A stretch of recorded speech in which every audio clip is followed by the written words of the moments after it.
الحمد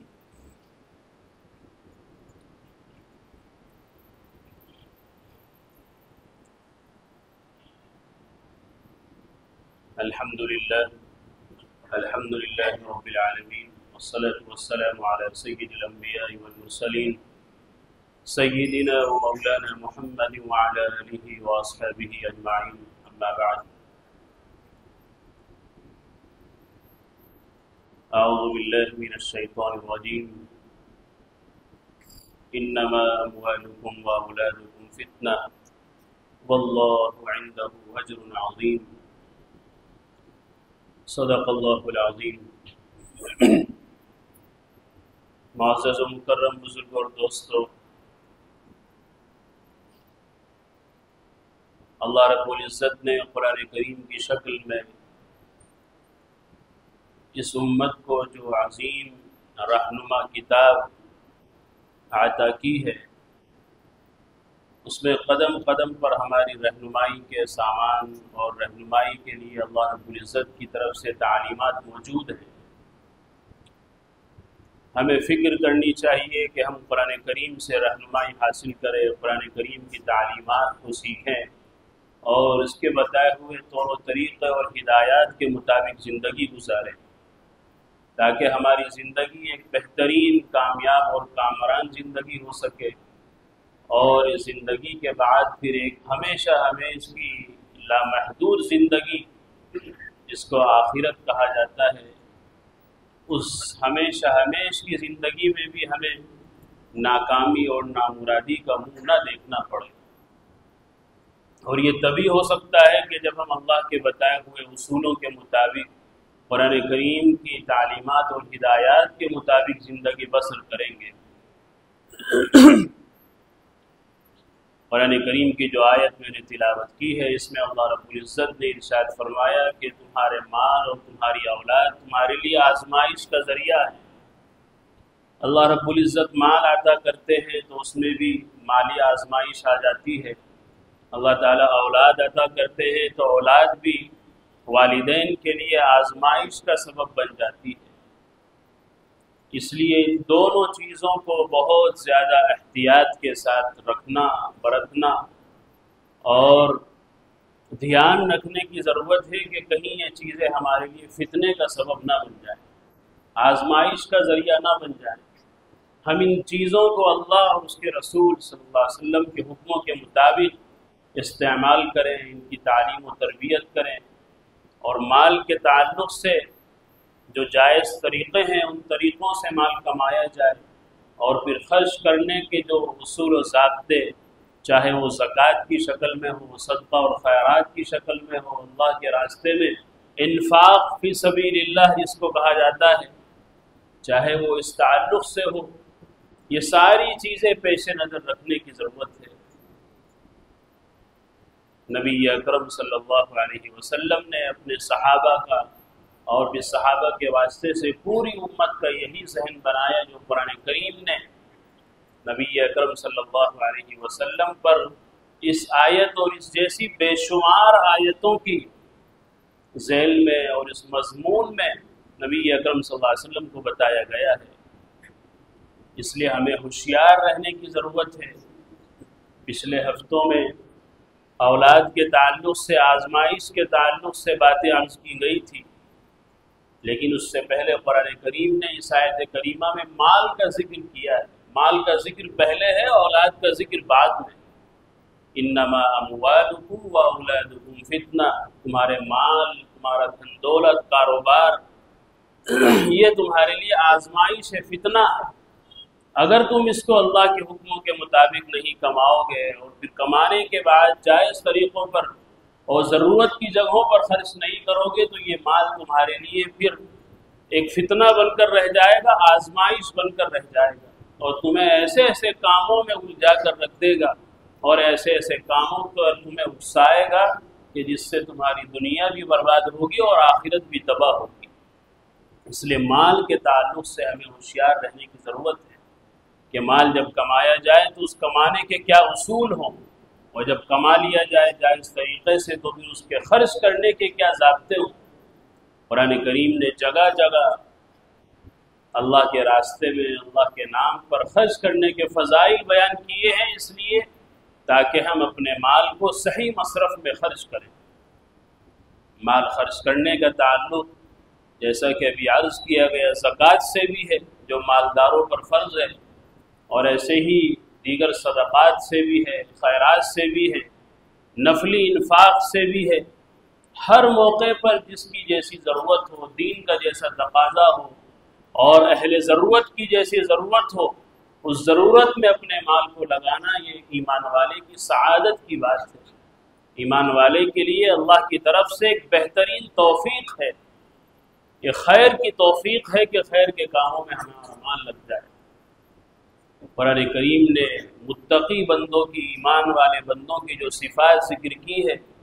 اس میں سب سے پہلی صفت یہی بیان کی گئی ہے وَعِدَّتْ لِلْمُتَّقِينَ الَّذِينَ يُنْفِقُونَ فِي السَّرَّاءِ وَالضَّرَّاءِ۔ متقی کون ہے